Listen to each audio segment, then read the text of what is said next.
How do we know when we should push a client past their comfort zone and begin to challenge them in therapy? So, this is what we're going to talk about today on the live mental health chess chat. So, just started doing this series. If you want to ever jump on a game with me, you can look up my handle. I'll talk about that in a minute. But today I want to talk to you about the Queen's Gambit. The Queen's Gambit is one of the most well known, famous chess openings, chess moves. We'll talk about why and how that correlates to this question about how and when do we start challenging a client in therapy, moving past the comfort zone of the status quo, right? Which could, it's where a lot of the work is done, it's where a lot of the magic happens, but we want to make sure we build rapport with clients first. So I hope you're having a happy 4th of July. And if you're not working today, thank you for being here. Thank you for watching. Thank you for joining. And I hope you're having a good holiday, 4th of July. So we're going to be talking about a different kind of freedom today. So I'm talking about the freedom of helping clients break their patterns and getting unstuck. Okay. So we're going to use this analogy of the Queen's Gambit. And to give you a frame of reference here, I'll pull up the board.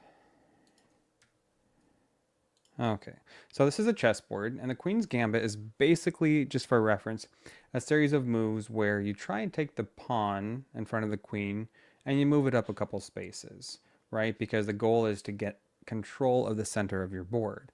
Now, the opposite, the opponent, will oftentimes bring their pawn up, and then what you then try and do, because they want to also get control of the board, is then you tempt them with your c3 pawn.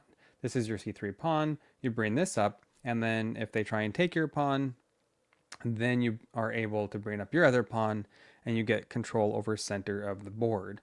Therapy is a lot like this Queen's Gambit, right? The Queen's Gambit is a kind of offering. We're offering up the pawn in hopes that the opponent will take it, so then we can get control of the board. If they don't, and they decline the Queen's Gambit offer, meaning they decide not to take your pawn because they know what you're trying to do, then what we are looking at is a settling in for a very long game, right, of chess, unless it's timed, of course.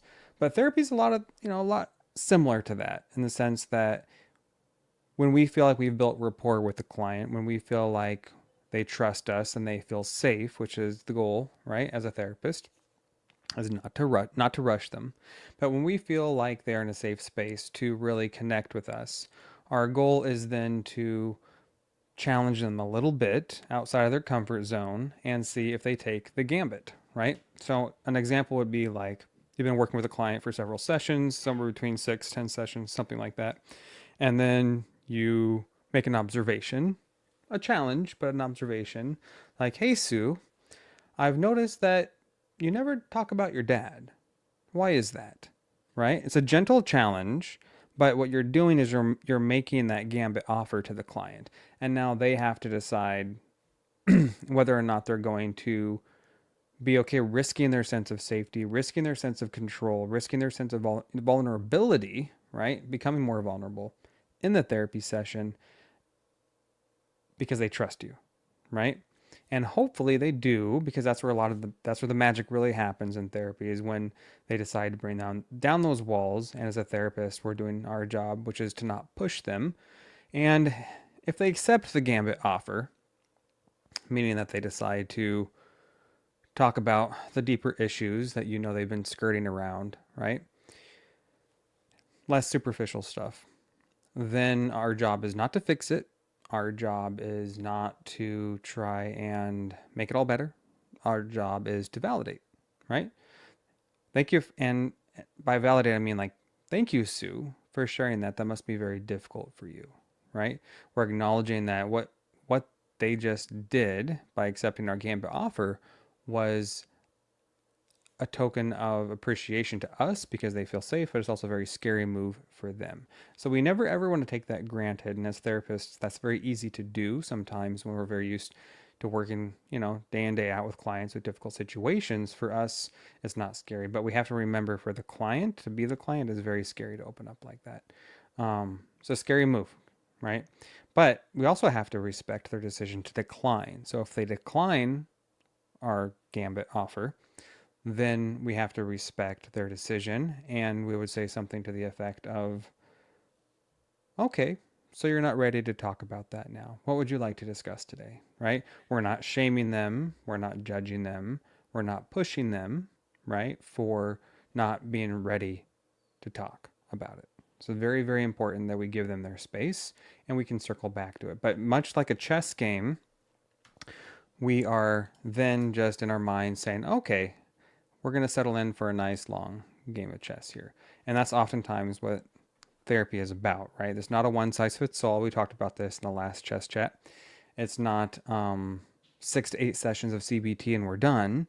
It's very much going at the client's pace. We will do the Gambit offer periodically and we will challenge them and kind of see if they're ready yet.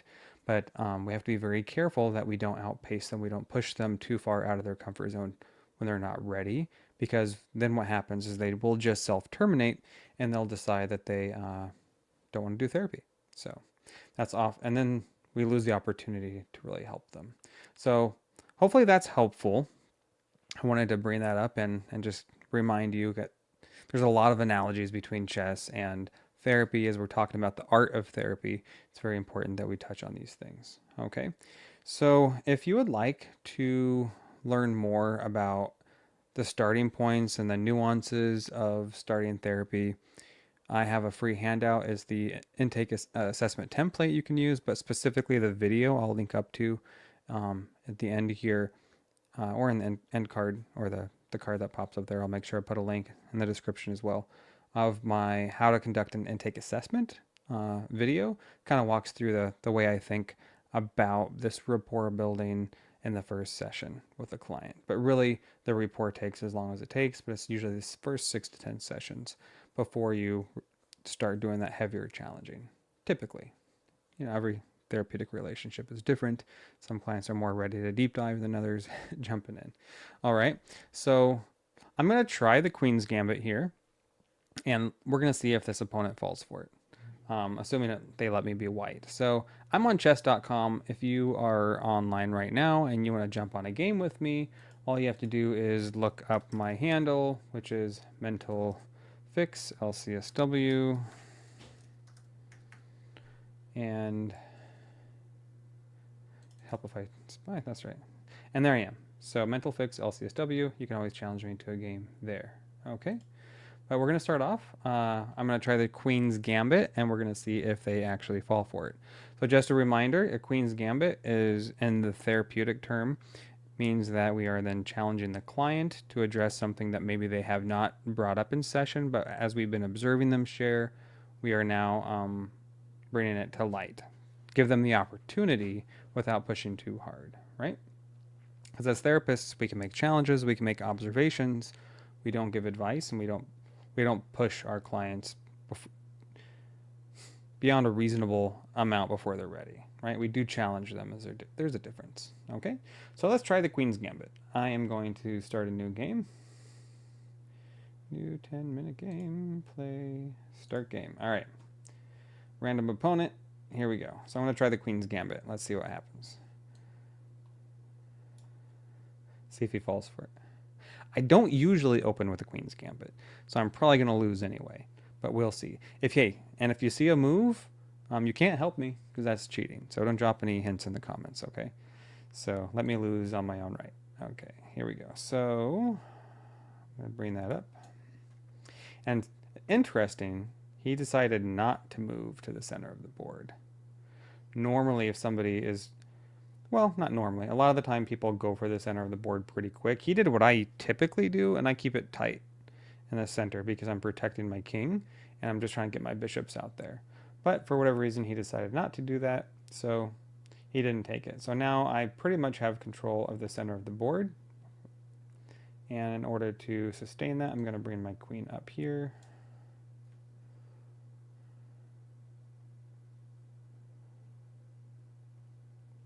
And if you have any questions about therapy, or you want to share any insights about maybe how you bring up the challenging questions in therapy, when you feel like it's appropriate to bring up a challenging question with your client to get them to open up more, How many sessions does that typically take for you? What is your strategy? Do you have a certain way that you go about it? Any hints you would like to provide to the audience, for other therapists in here, as far as like when you're doing therapy, or if you've ever been a therapy client, what is your typical experience with therapists? Is there anything that you wish they had done differently in terms of how they asked you, the way they asked you, anything that you feel be helpful for new therapists to know? Or if you are a more seasoned therapist, based on your experience, what do you think is something a new therapist should know about challenging a client, when it's appropriate, when is too soon, when is it waiting too long? Maybe, because that's easy too as a therapist. You could be multiple sessions into the therapy and then feel like you don't want to lose the rapport with a client. And so you may wait too long to start challenging. And then every session can become status quo, kind of superficial, and you're not necessarily making as much progress as you could because you're now afraid of losing that rapport. And that's why it's called a Queen's Gambit move, is because it is a risk. You're risking rapport with the client to some regard, or building that trust for the sake of, I guess you would say, long-term advantage, right? Long-term advantage for the therapeutic alliance. And that's the name of the game, right? Is we're always trying to feel that out as therapists. We're always trying to figure out, okay, so where are we at? We're observing, we're reviewing hopefully your notes before session, and you're thinking, okay, what have we covered? What needs to be circled back to?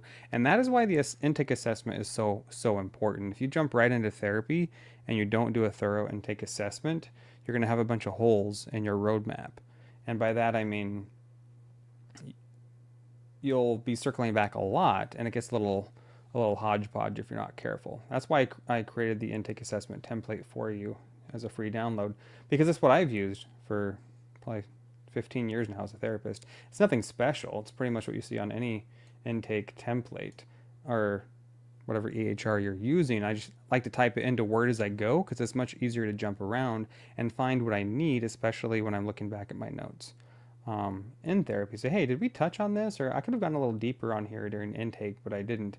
I wonder why. And it's just much easier than if you're just taking the first few sessions wherever they go and you don't do a thorough intake assessment at the front end. But that's been my experience, if that makes sense. But then you kind of know like whether you should challenge more on a specific area than others.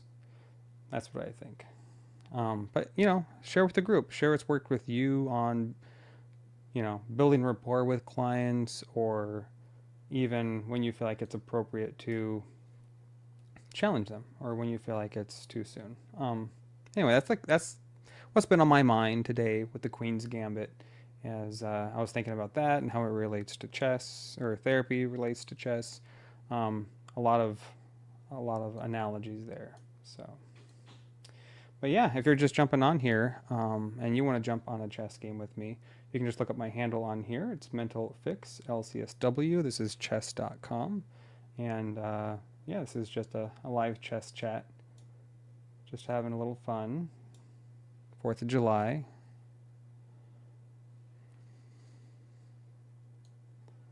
All right, let's see. I see what he's trying to do there. So I'm not going to take that, even if he was covered. I typically like to use my knight to do a forced check. Let's see. Decisions. I'm talking, so I'm losing time on the clock. I'm new to this whole live streaming and playing chess on a time clock, so if I run out of time, oh well. It's just the way it goes, I guess.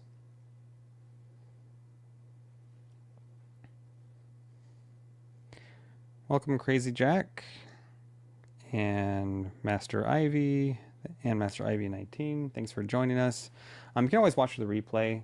My intro to this live stream was primarily just talking about the analogy of the Queen's Gambit and therapy, and when and how we go about challenging a client to share more.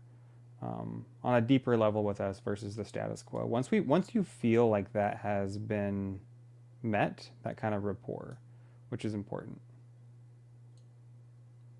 So I'm bringing my rook over on the bottom now because he moved his king to the right. He castled. So now I'm going to bring my rooks over to try and hammer him right in here. And if you're a chess player, don't give me any pointers. Don't, can't cheat now.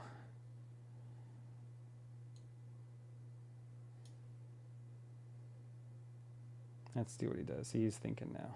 He's like, Yesterday when we did this, I actually won while we did this live stream. I was really impressed with myself because it's a bit of multitasking.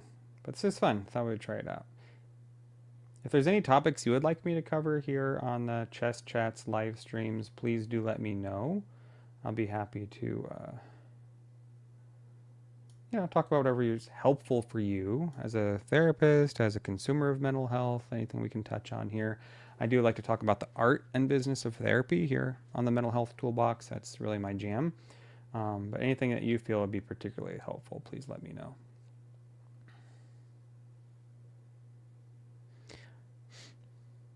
Hope you're all having a good 4th of July. We're just going to have a chill stay-at-home day today. Nothing too crazy. I'm in the LA area. Looks like the wind kicked up a little bit, which is never good on the 4th of July, right?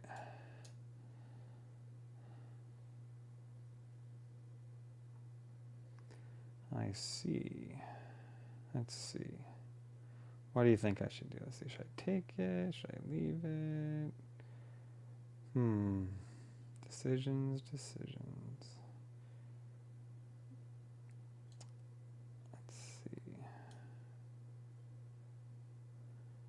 I know what I'm going to do. Bring him up here.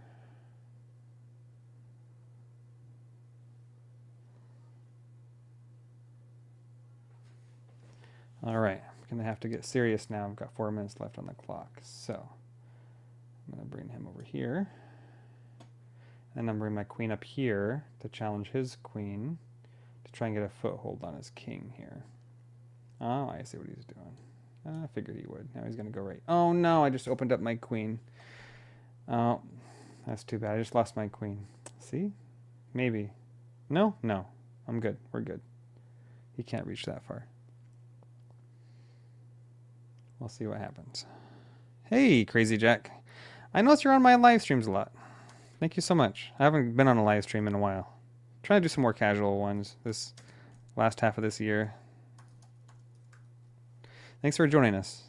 You're my super fan, Crazy Jack. Haven't seen you on in a while. I haven't been on a live stream in a while, so that's probably why. Let's see. Okay. So it's on me. Let's see. He's going to keep his knight over there. I'm going to bring my queen up here. I'm threatening his queen.